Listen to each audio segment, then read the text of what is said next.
ओम काळेश्वरी ओम नमो भगवती आई राजा उदे उदे सदानंदीचा उदे उदे. कुत्र्याचं शेपूट काय म्हणतोय मी? कुत्र्याचं शेपूट नळीत घातलं की वाकडच राहतं. अशा काही लोकांना आई जगदंबा त्यांच्याकडे येते. काय म्हणतात ना, देव बसला द्यायला आणि पदर नाही घ्यायला, यालाच म्हणतात. आज अशीच एक गोष्ट त्या महिलेचा आज मी तुमच्या समोर सांगणार आहे. तिला आई जगदंबा प्रसन्न झाली, साक्षात दर्शन दिलं, साक्षात भेटली. आणि आज तिचं वक्तव्य फोन करून, आता मला फोन करून सांगून तुम्हाला किती दृष्टांत दिला काय झालं, तर तुम्ही मला सांगून त्याचा फायदाच नाहीये. तर चला, नमस्ते आई भक्तांनो. तुम्हाला माहिती आहे मला सगळ्या गोष्टी तुमच्या समोर मांडायला आवडतं, आणि खरं ते खरं आणि खोटं ते खोटं. तर आज पाहणार आहोत अशीच एक महिला, जी बाई आहे तिची गोष्ट. त्या महिलेचा तिला चमत्कार झाला, साक्षात्कार झाला. तिच्या गुरुने, ज्या गुरुकडे गेली होती, गुरुकडे म्हणजे ती एका तांत्रिकाकडे गेली होती, देवी बंधन केलं. तू देवीच्या नादी लागू नये म्हणून तिच्या गळ्यामध्ये ताईत भारून दिला. तिला ती जेवणामध्ये ती मटन मांसाहार करत नव्हती. त्या बाईला मटन खायला लावलं आणि त्याच्यामध्ये राजमोहिनीचा प्रकार घालून त्या महिलेला मोहित करून ठेवण्याचा प्रकार हा चालला होता.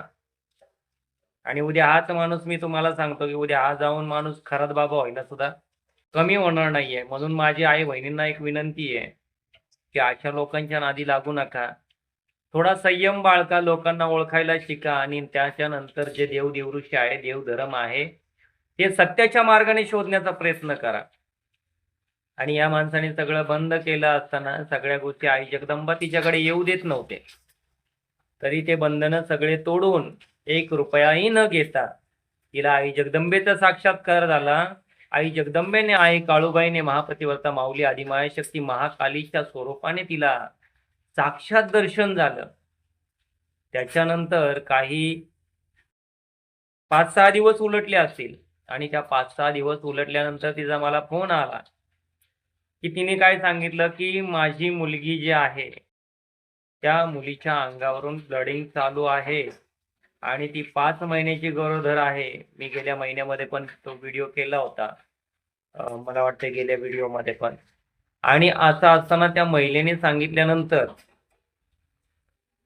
तिने आता मला फोन करून मला सांगते की आमच्या आईला मी सांगितलं, आमच्या बहिणीला मी सांगितलं, पण ते म्हणतायत की तुझ्या घराचं काम होऊ दे आणि त्याच्यानंतर तू देवीला असं सांग की माझ्या घरातलं काम होऊ दे, घराचं काम होऊ दे, आणि त्याच्यानंतर मी तुला घेते. मला म्हणायचंय, तुला एवढा साक्षात दर्शन, साक्षात्कार होऊन सुद्धा जर तुला देव घेता येत नाही, त्या आई जगदंबेच्या कृपेने तुझे 6 महिन्याचं जे गर्भ असलेल्या मुलीचा, तिच्यावरती वाईट परिस्थिती वेळ येणार होती. मी म्हणत नाही कोणाचं वाईट व्हावं म्हणून, पण अशा परिस्थितीतून तुला बाहेर काढलं तर त्या गोष्टीची तुला जाणीव नाहीये त्या गोष्टी काय.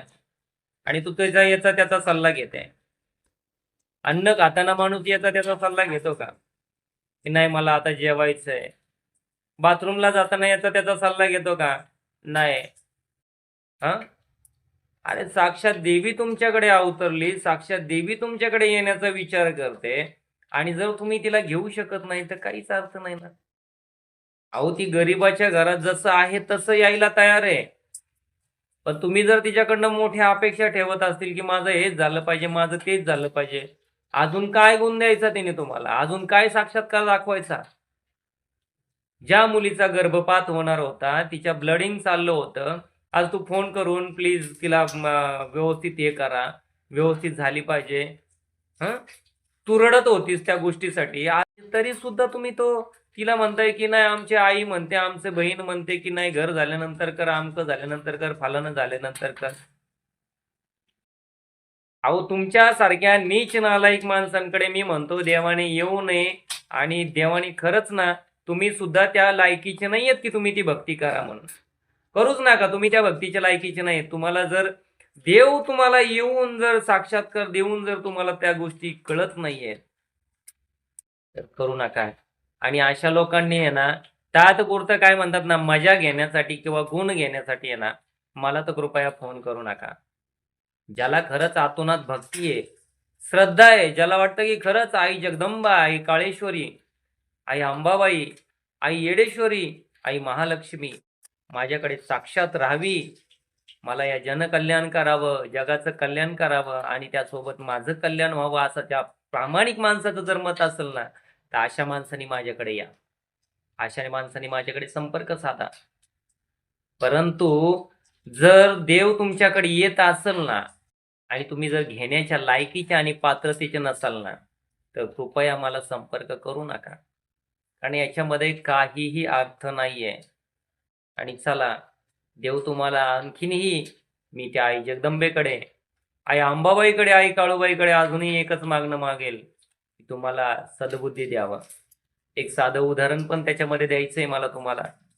एक सुप्याजवळ वाघुंडे म्हणून गाव आहे आणि त्या वाघुंडे गावामध्ये माझी एक गुरलेक आहे, तिचं नाव निर्मलाताई मगर आहे. तिने 40 लाखाचा बंगला बांधायला काढला. 40 लाखाचा बंगला बांधायला काढल्यानंतर तिला 2 वर्षापूर्वी आई काळूबाईचं वारं होतं. अगोदर तिची जगदंबेचा आराधखाना झाला होता, मीच केला. आणि बंगला बांधायला काढल्यानंतर 6 महिने तिने त्या बंगल्याला म्हणजे बांधायसाठी जे कॉन्ट्रॅक्टर ते कॉन्ट्रॅक्टर यायचे, कामं घ्यायचे आणि काम घेऊन जो ऍडव्हान्स घेतलाय तो ऍडव्हान्स परत देऊन त्या बंगल्याच्या कामाला मुहूर्त लागत नव्हता. काय आणि मग बंगल्याच्या कामाला मुहूर्त लागत नसताना तिने घरदार पाडलं. फक्त एकच खोली तिची शिल्लक राहिली होती आणि अशा त्या खोलीमध्ये ती कार्य करायला म्हणजे काम करायला सुरुवात केली. पण आई काळूबाईची इच्छा होती की तिला त्या झोपडीमध्येच, तिच्या ज्या छोटंसं घर आहे त्या सिंगल घरामध्ये, तिच्या ज्या पहिल्या घरामध्येच तिला यायचं होतं. मग आणि ह्या मुलीची इच्छा होती की माझा बंगला झाल्यानंतर मी नाही म्हटलं तरी आईचं एक मोठं 10x10ची खोली करेल आणि त्या खोलीमध्ये आईला वाजत गाजत मोठ्या उत्सवामध्ये आणीन म्हणून असं तिचं म्हणणं होतं. परंतु आईने तिचं बंगल्याचं काम होण्यासाठी जो अडथळा येत होता, काय आई म्हणायची नाही मला त्या बंगल्यामध्ये नकोय तुझ्या, मला तू जशी आहे ना तशीच तू किती स्वीकारतेस मला हे बघायचंय. तर दादांनो असं नाही की तुमच्या बंगल्यामध्ये बंगला बांधायची बुद्धी द्या आणि गाडी घ्यायची बुद्धी द्या आणि मग काळूबाई तुमच्या अंगामध्ये येईन, मग अंबाबाई तुमच्या अंगामध्ये येईन आणि मग तुम्ही देवाला घेताल, मग तुम्ही देवीला घेताल. तर हे चुकीचं आहे आणि अशा लोकांनी कदापि मला संपर्क करू नका आणि काहीही मला कॉल करण्याची गरज नाहीये बाबांनो. आई जगदंबा तुम्हाला सुखाचं ठेवू, कुठेही राहा, कशीही राहा, सुखाची राहा. परंतु मी श्रद्धेने आणि सत्याने चालणारा माणूस आहे, त्याच्यामुळे मला माझ्या देवदेवतांचा अपमान झालेला मला आवडणार नाही. काय मला हा कदापि मला माझ्या देवधर्मांचा पण आणि माझ्या धर्माचा देखील अपमान झालेला मला चालणार नाही. त्याच्यामुळे कृपया आपण जिकडे जाताय तुमचे 10 लाख घेऊ, 5 लाख घेऊ, नाहीतर तुमचे वशीकरण करू, नाहीतर तुमचं वाटोळं करू, मला काहीही घेणं देणं नाहीये. माझ्या ज्या चांगल्या लेकी आहेत, माझा जो माझ्याकडे येणारा जो भक्त आहे ना मला त्याचं चांगलं करायचं आणि कसं करायचं हे मला ठाऊक आहे. आणि माझी आई काळूबाई त्यांच्यासाठी काय म्हणतात ना आशीर्वाद नेहमी त्यांच्या पाठीशी आहेत. त्याच्यामुळं तुमचं जे काय म्हणतात ना तुमची लायकी आहे त्या लायकीच्या पद्धतीने तुम्ही राहा, करू नका आणि त्या गोष्टीसाठी डिस्टर्ब करू नका. कारण काय की जगामध्ये भरपूर दुःखी लोक आहेत, त्या दुःखातल्या लोकांना मला सुखामध्ये आणायचंय, त्यांचं दुःख दूर करायचंय. त्या जगदंबेच्या काय म्हणतात ना त्या आई काळूबाईपर्यंत मला त्यांना पोहोचवायचंय. त्याच्यामुळं बस झालं अशा गोष्टी. ओम काळेश्वरी, ओम नमो भगवती. आई राजा उदे उदे, सदानंदीचा उदे उदे, बोलत्या धावजी पाटील बाबाचे चांग भले. ओम नमो आदेश. धन्यवाद. Bye bye.